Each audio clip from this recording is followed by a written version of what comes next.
Joining us on the phone, I've got Christina Brucker. She was a live-in nanny for Dean's children during the time he dated Alex.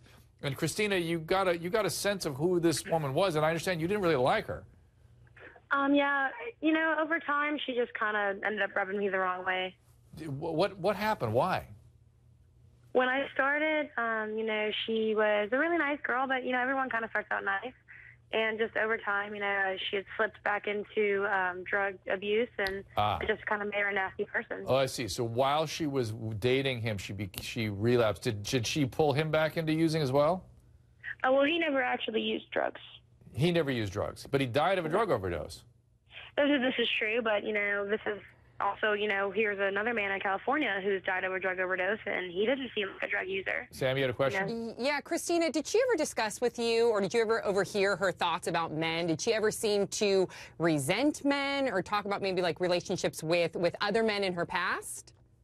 No, and, she didn't really have a whole lot of relationships in her past, and she didn't really have any hatred of men at all. And Christina, I understand you didn't like the way she treated his daughter. No, not at all. Tell me about that. She was pretty abrasive, aggressive, but, this is also a recovering heroin addict, so someone that's out of rehab, so it was kind of standard for her to get angry and frustrated, but, that's not an excuse to yell at an 11-year-old. There was a lot of screaming and, a lot of... Any specific threats?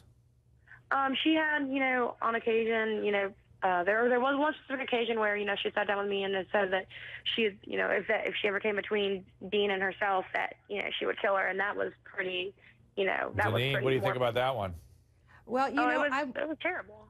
I'm curious as to whether or not, because I've read some of his friends saying that they consider her to be a prostitute, but that she considered herself to be a little bit more to him. I'm wondering if you had that observation. Was it known that she was pretty much a prostitute in his eyes, and she considered herself to be more of a girlfriend? No, and to both, the relationship was legitimate.